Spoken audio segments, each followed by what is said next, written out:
Okay, so hello. My name is Kesha Rogers, and I'm here in Houston, Texas.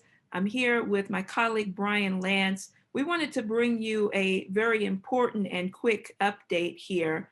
Many of you may remember that just 4 months ago, the state of Texas was hit by a devastating energy crisis that really rocked the entire state, where we saw for the first time in Texas a energy crisis that came about with one of the most devastating winter freezes. And if people remember at that time, we had a lot to say about what was happening with this, that uh, in the month of February, we saw a record number, almost 4.5 million households and businesses without power, with record temperatures of freezing weather. At that time, over 100 people were reported to have died during the Texas winter freeze. And this was a result of what we said was very incompetent policies. You saw the entire electrical power grid that is run by an organization called ERCOT, or the Energy Reliability Council of Texas. And uh, at that time, what we saw was that there were no solutions to the crisis that was unfolding, and the energy crisis that was taking place. So the reason why we're on here today is we need to bring you the results of what has happened since that devastation took place in the state of Texas, and also what it means and what's happening to the energy grid across the country right now. So I wanted to bring Brian on just to give a quick update, because many of you may not be aware of this, but you thought the nightmare was over. At that time, we called this what was known as the Windmill Massacre. And I want Brian to talk about this a little bit more, because what was the result of the lack of energy in Texas at that time to be able to power the grid? And so the reason why we're on here today is 4 months later, in the month of June, where we're just entering into the summer months, temperatures of in the upper 90s. And I have to say, Brian, we haven't even gotten into the height of the summer months. And what's already happening is that the same Energy Reliability Council, and we have to ask what this whole reliability is all about. Is it really that reliable? Is saying, well, the way that we're going to conserve energy is that people have to start cutting down, turning off your air conditions. What is this going to lead to? What is this going to result in? So I wanted Brian to just give us a quick update so people can know what's really happening here, what has changed, and what has been solved since February. Go ahead, Brian. Sure. Thank you, Keisha. Well, nothing's fundamentally been solved. That's the problem. The state Texas legislature wrapped up their session at the end of May, and legislation was passed for to weatherize the system, natural gas, and so on and so forth. And that's all well and good. And then there was the steps to improve communications, including making sure next time electricity is not cut to the very natural gas power generators that are producing electricity, which is one of the cascading effects that happened in February. That is literally to save energy, they ended up cutting the electricity that was required to actually run the natural gas power plants in Texas. But as you know, and I really encourage people to go back and look at the short video we made in early February. The storm was the days leading up to Valentine's Day, and we warned, Kesha and I did, in a short LPAC, LaRouche Pack video like this one, that it looked like this was going to happen, and it did. And most people, of course, were caught by surprise, unfortunately. So here we are now in June, with temperatures, as Kesha said, in the 90s, and suddenly ERCOT is announcing that 12,000 megawatts of power have been taken offline. They're not sure why. They said they're supposedly investigating, but 12,000 out of roughly 85,000 maximum is a significant proportion. You can work out the numbers yourself, a percentage if you'd like. But 12,000 megawatts went offline, and they claimed that this was natural gas primarily, thermal production, which coal comes under that, nuclear as well, but primarily natural gas was the culprit, they said. Well, we have in the Wall Street Journal an editorial yesterday that utilizes the ERCOT's own figures, and this comes from the U.S. Energy Information Agency, U.S. government agency, showing that indeed in the run-up to June 14th, that was the first day of the emergency, just this past Monday, what happened was not a drop of natural gas. Natural gas actually increased production into the grid, but it was wind, specifically intermittent wind power, that very dramatically dropped off in the days leading up to and including June 14th. So this is a very stark reminder that wind and solar are effectively a Trojan horse when introduced into any grid system. They're not base load capacity. They're intermittent, and as you know, they don't work when the wind doesn't blow and the sun doesn't shine. Now, Texas is not alone in this, and I'll just mention California. California, likewise, their utility agency, their ISO, is warning that they too are facing a major shortage. Here's the graph now of Texas. The blue is the wind. The green is the natural gas. And that goes from June 7th to June 14th. And you see the very dramatic drop off of wind. In March, wind provided more energy to the grid in Texas than natural gas. This is a real fundamental problem, along with endangering nuclear. In that wind, in particular, and you see solar is still a very small fraction in Texas, but that wind, because it's so cheap, because it's subsidized in its construction, and Texas is increasing its wind and solar right now as we speak. What that means is it's driving natural gas, coal, and potentially nuclear off the grid, and therefore increasing the instability of the entire Texas grid. And the Texas grid, the Texas ISO, is independent of the eastern and western interconnections. It's an independent grid. So we're facing this crisis because, in fact, the legislature did not act.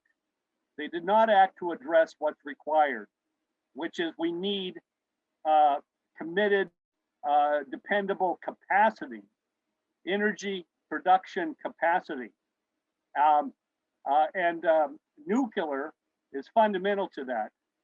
But let me just say that what we have to do here in terms of a solution is that we've got to move to to what's called a capacity market.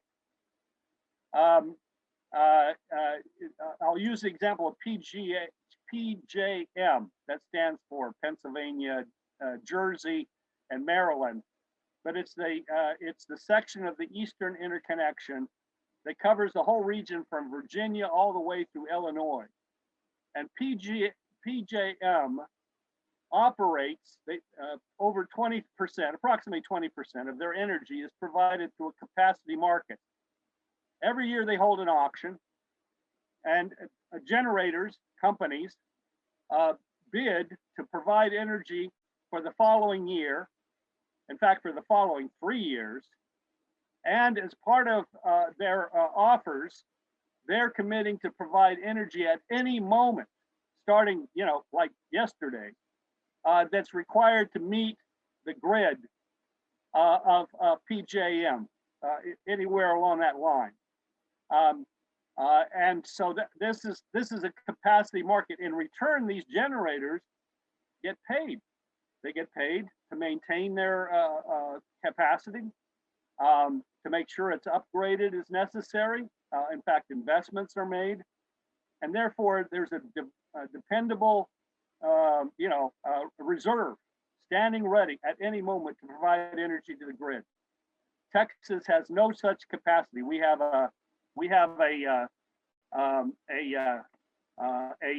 as opposed to a capacity market, we have an energy market. You only get paid if you provide energy. A generating company doesn't get paid just to be there. It only gets paid when the power is bought by ERCOT. And because of wind and solar, there's fewer and fewer of these companies available at any given time to provide electricity because, hey, the money isn't there. So this has to be addressed and can be addressed. What it means is where California's got to give up its radical environmentalism, the green fascist ideology that's sinking the state, Texas has got to give up the radical free market ideology that came in with Enron. The current laws were passed in the Enron era when George W. Bush was governor of the state, and Enron was the model. And here we are as a result of a disaster. As a result, we need, short of a return to actual utility companies of old, public utility companies, we need a move to a capacity market. And obviously beyond that, we've got to move with nuclear. We have right now down on the coast, we have nuclear power plant facilities. We have it up in Comanche Peak, and both of those sites are already cited for additional nuclear power plants. And Texas has a $15 billion federal package of money coming, due to the stimulus funds. We know all about that. And that 15 billion is going to be the subject of a special session in September.